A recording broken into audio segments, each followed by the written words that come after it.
She was left crying on the marble floors of the Plaza Hotel, publicly dumped by a tech billionaire because she was too fat for his public image. He thought he broke her.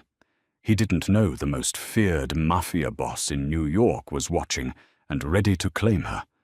The grand ballroom of the Plaza Hotel in Manhattan was awash in the golden glow of crystal chandeliers and the clinking of baccarat champagne flutes.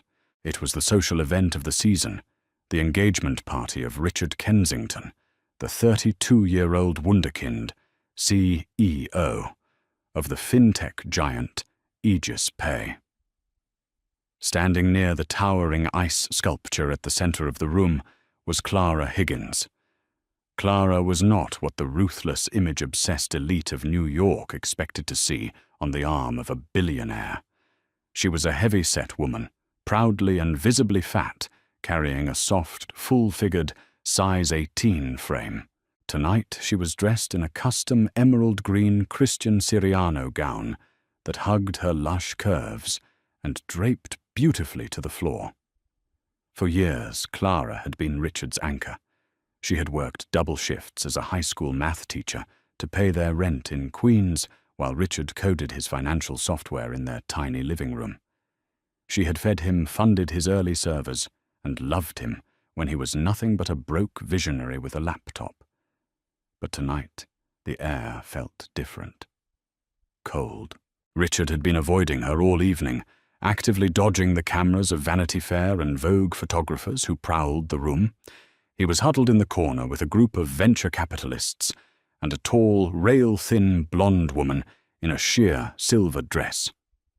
"Ladies and gentlemen," Richard's voice suddenly boomed through the PA system, cutting through the low hum of classical music. He stood on the grand staircase, tapping a microphone.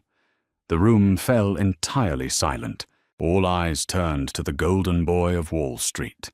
Clara smiled, clutching her Judith Lieber clutch, stepping forward. This was supposed to be the moment he toasted to their future, to the wedding they had been planning for 6 months. "I want to thank you all for coming tonight." Richard began, his tone uncharacteristically formal, devoid of any warmth. Aegis Pay is going public next month. The IPO will be the largest in the history of the New York Stock Exchange. We are entering a new echelon, and as a company grows, it must pivot. It must shed its old skin to embrace a sleeker, more dynamic future. Clara frowned her heart, doing a strange, heavy flutter. Shed its old skin, Richard looked down from the stairs, his eyes locking onto Clara. There was no love in his gaze, only a cold, calculated boardroom assessment. "I have always believed in brutal honesty." Richard continued, his voice echoing off the gilded ceilings.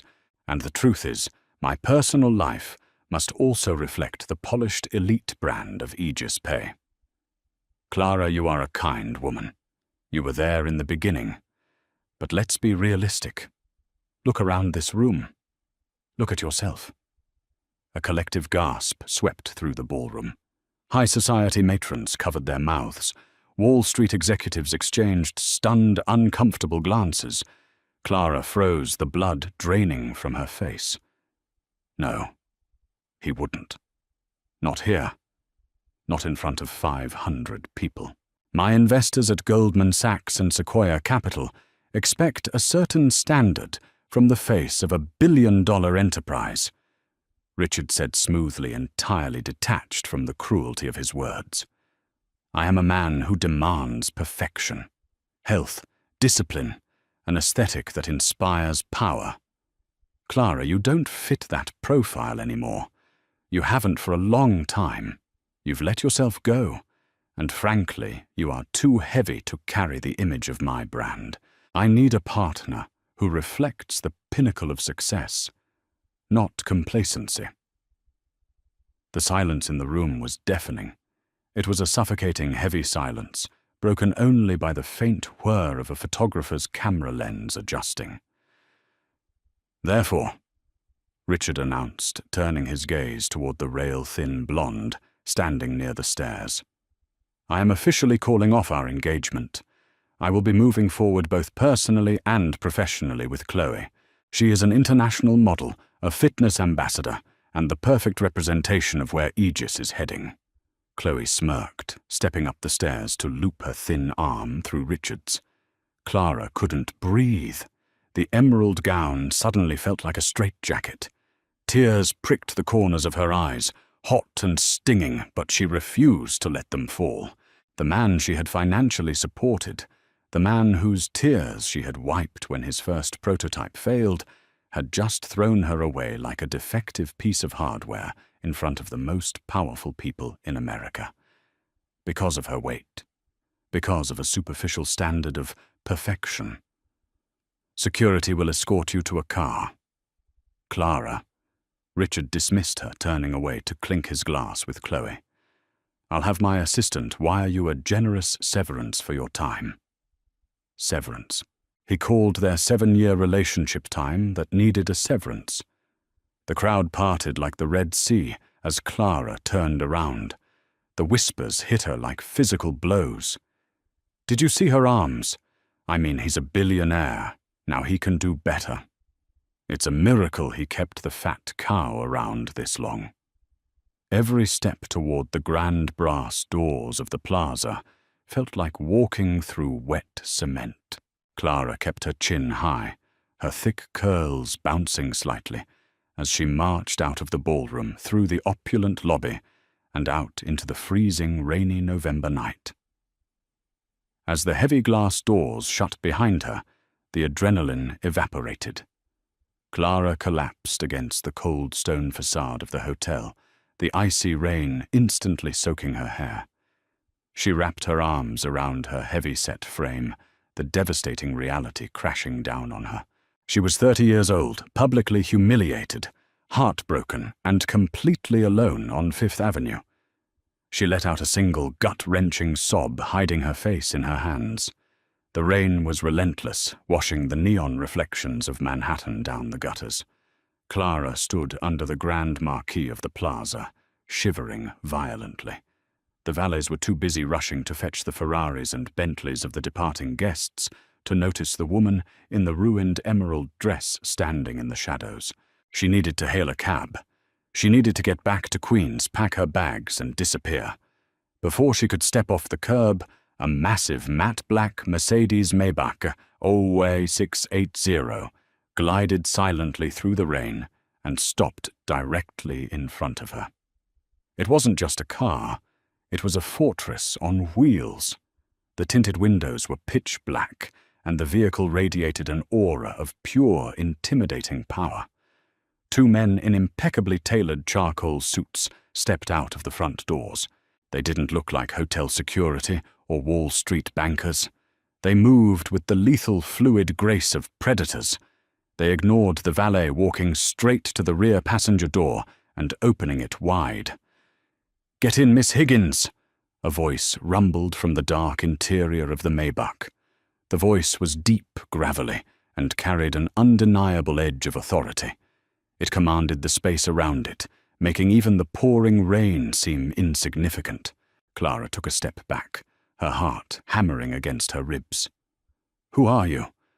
How do you know my name?" A man leaned forward into the soft, ambient glow of the cabin's leather interior. Clara's breath caught in her throat. He was devastatingly handsome, but not in the polished, soft way Richard was. This man had a face carved from granite. Sharp jawline, an aristocratic nose with a slight bump indicating it had once been broken, and piercing, predatory storm-grey eyes. He wore a midnight blue bespoke suit without a tie, the collar of his crisp white shirt unbuttoned to reveal a glimpse of dark chest hair and a heavy gold chain. He looked like danger incarnate. "My name is Dominic Falcone," the man said softly. Clara froze. Even as a high school teacher in Queens, she knew that name. Everyone in New York knew that name, even if they only dared to whisper it. Dominic Falcone wasn't on the cover of Forbes. He was the head of the Falcone Syndicate, the undisputed king of the East Coast underworld.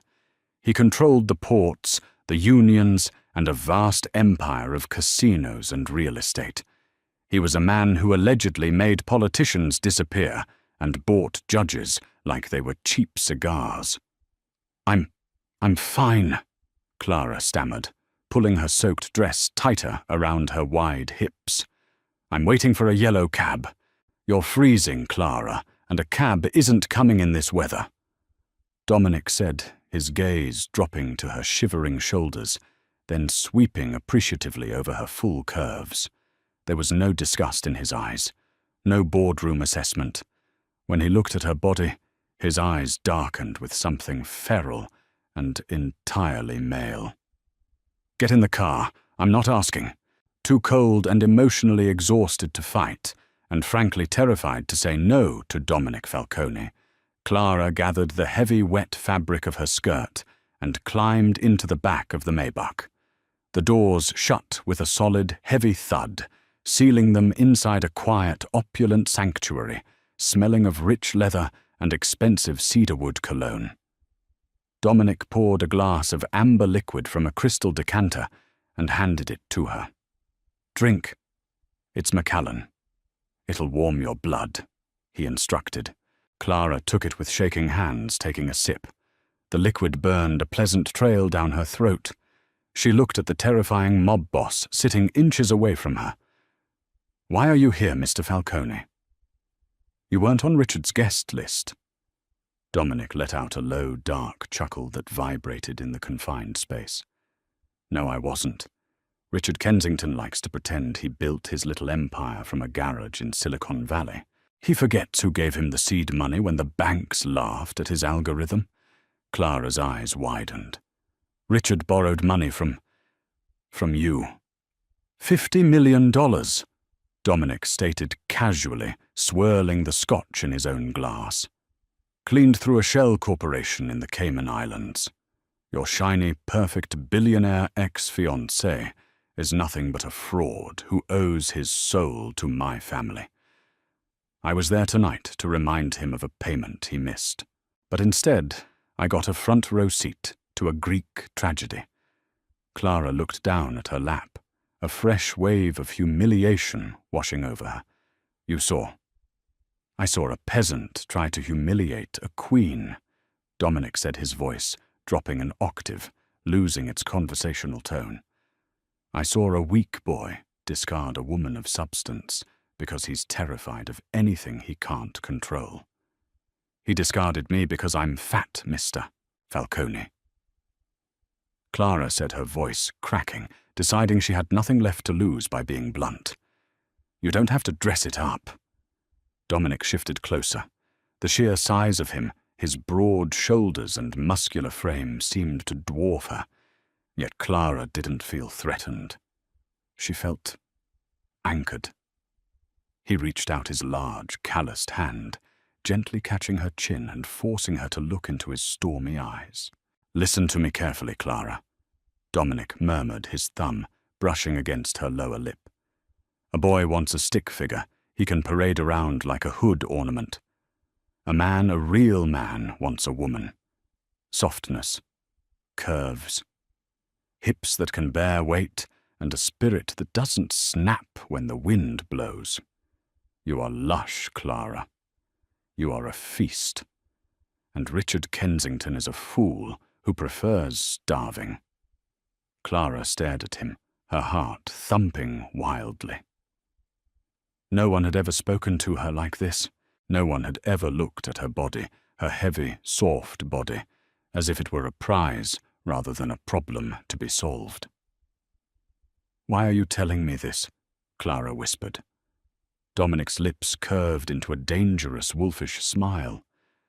"Because Richard is going to pay for insulting you, and he's going to pay me my $50 million. But I don't just want his money anymore.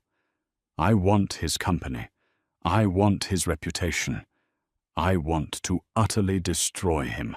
He leaned back, his gaze locking onto hers with terrifying intensity. "And I want you by my side when I do it." Clara gasped. "What? You built him, Clara. You know his accounts, his passwords, the skeletons in his corporate closet." Dominic said, his voice smooth and hypnotic. Help me take Aegis Pay apart, piece by piece. In exchange, I will give you the world. You won't just get revenge on the man who embarrassed you. You'll become untouchable." Clara looked out the tinted window at the passing city lights. She was a math teacher. She was a good, law-abiding citizen. But Richard had ripped her heart out and stomped on it for sport.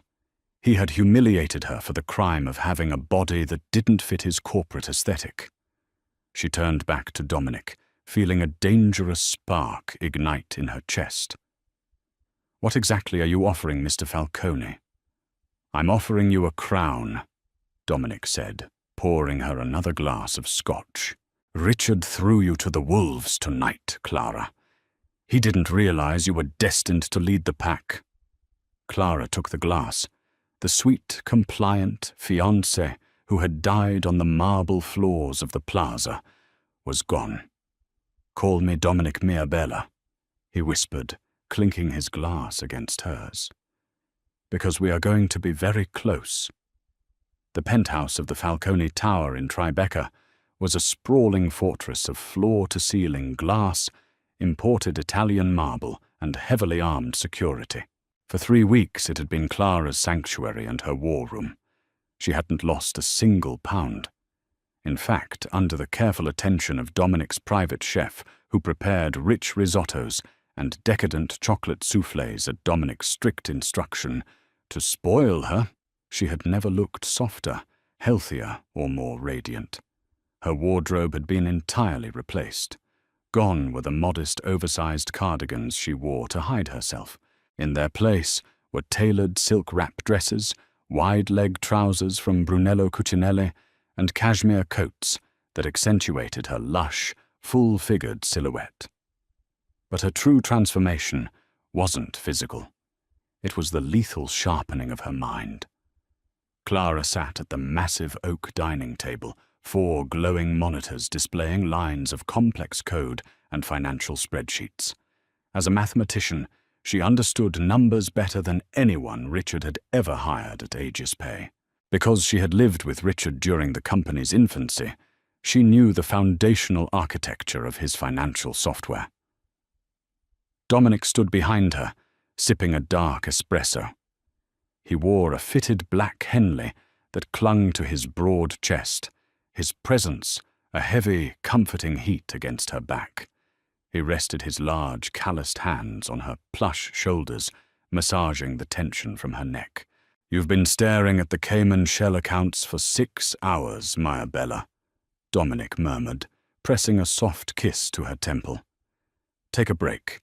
Let my accountants handle the grunt work." "Your accountants are looking for traditional money laundering," Clara replied, her eyes darting across the screen. "Richard is arrogant, but he isn't stupid. He wouldn't hide your 50 million in a standard offshore trust. He hid it in the algorithm." Dominic's hands paused. "Explain." Clara leaned back, pointing a manicured finger at the screen. "Aegis Pay processes microtransactions, millions of them a second. I just ran a regression analysis on the transaction latency. Richard coded a fractional siphon.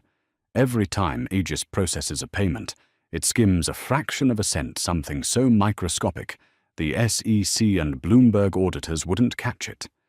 He's pooling that skimmed money into a decentralized crypto wallet to pay you back without it showing on his balance sheets. He's stealing from his own users to cover his mob debt." A low, dangerous laugh rumbled in Dominic's chest. He spun Clara's chair around so she faced him, his storm-grey eyes burning with a mixture of predatory pride and deep, unrestrained lust. "You are a terrifying woman, Clara Higgins," he whispered, leaning down to capture her lips in a bruising, possessive kiss. When he pulled away, Clara was breathless, her skin flushed. He looked at her, not just as a lover but as a true partner. "If we hand this proof to the Securities and Exchange Commission on the morning of his initial public offering," Clara said, her voice trembling slightly with adrenaline, "Aegis Pay doesn't just crash, it burns to the ground. Richard goes to federal prison for wire fraud." "No." Dominic corrected his tone, turning to ice. If we just send it to the SEC, the government seizes the assets. We don't want to destroy the company, Clara. We want to own it. Dominic stepped away, pulling a sleek encrypted phone from his pocket.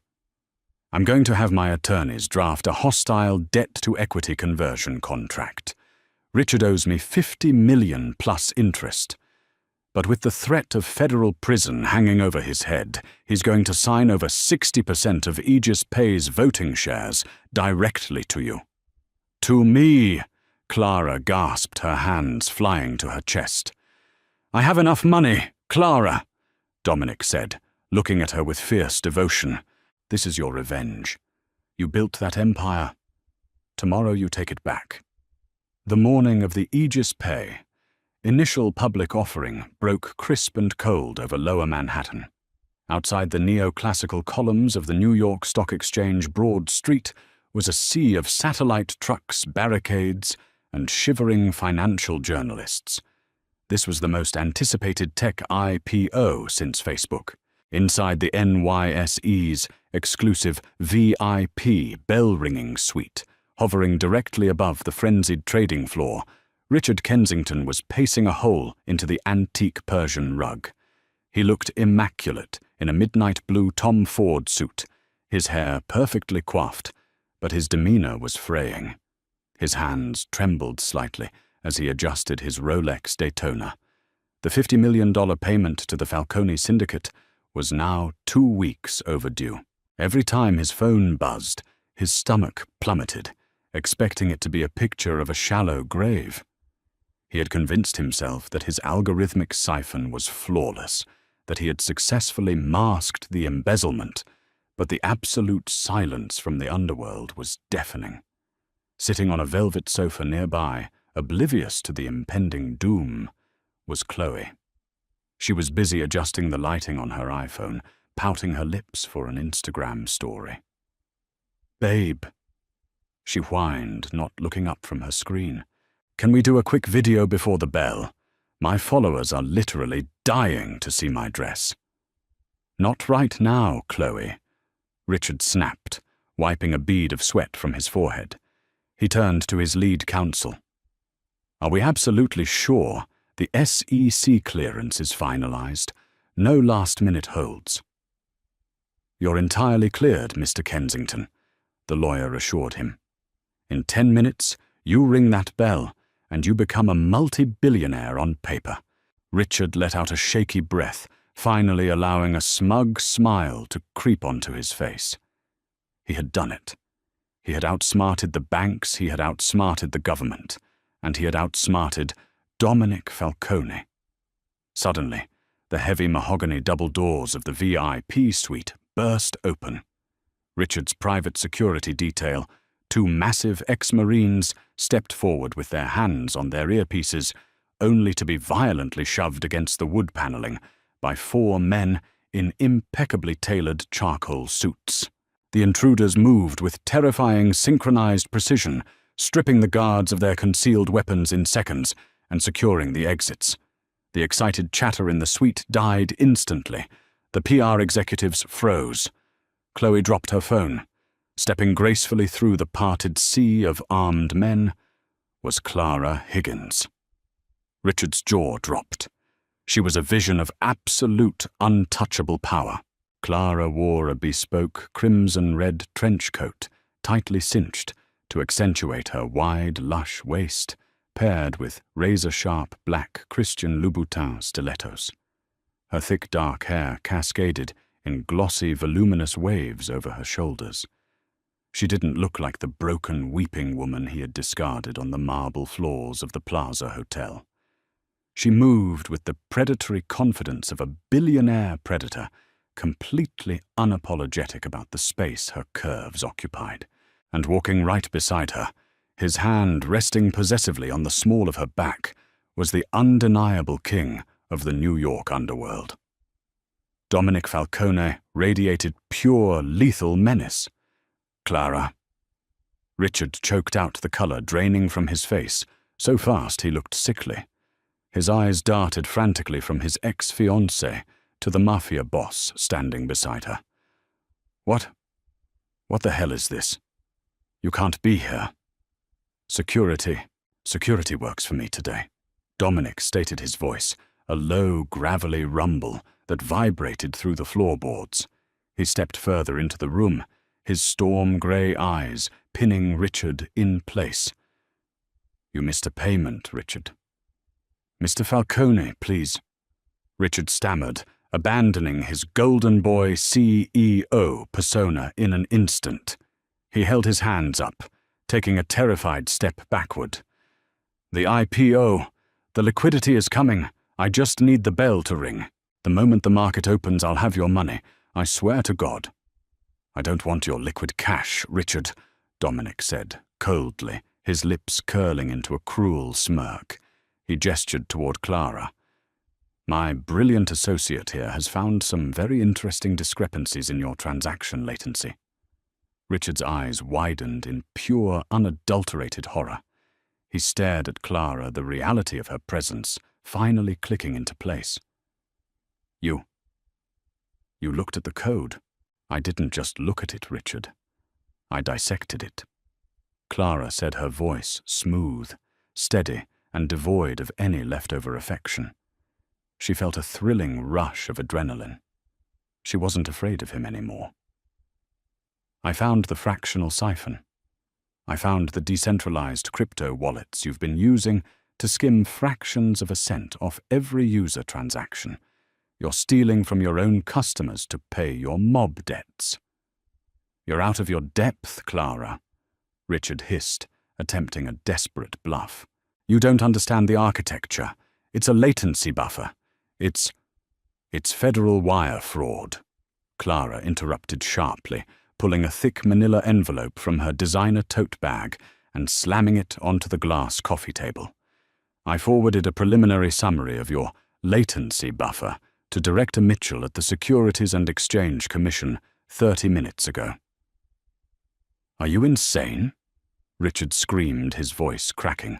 He lunged forward, his fists clenched, but before he could take a second step, Dominic moved. In a blur of motion, Dominic had Richard by the throat, slamming him back against the floor-to-ceiling window overlooking the trading floor. The glass groaned under the impact. Richard gagged his perfectly polished shoes, kicking off the ground as Dominic effortlessly lifted him. Keep your voice down when you speak to her, Dominic whispered lethally, his face inches from Richard's sweating forehead. She is a queen. You are a dying insect. Show some respect. Chloe let out a terrified squeak, realizing exactly who Dominic was, and the extreme danger she was in. The model didn't hesitate. She grabbed her silver clutch, kicked off her heels, and practically sprinted for the door, abandoning Richard without a single backward glance. Dominic dropped Richard, who collapsed onto the floor, gasping for air and clutching his bruised throat. The SEC is holding off on their raid, Clara said coldly, looking down at the pathetic man who had once humiliated her for her weight. They are waiting for my final confirmation. If I make the call, Aegis Pay crashes before it even opens, and you spend the rest of your life in federal prison. Dominic pulled a sleek silver Montblanc pen from his breast pocket and dropped it next to the contract spilling out of the manila envelope. This is a hostile debt-to-equity conversion, Dominic commanded. You owe me $50 million plus massive interest. You are going to sign over 65% of Aegis Pay's voting shares directly to Clara. You will instantly step down as CEO, citing sudden health reasons. Clara takes over as majority shareholder and chairwoman.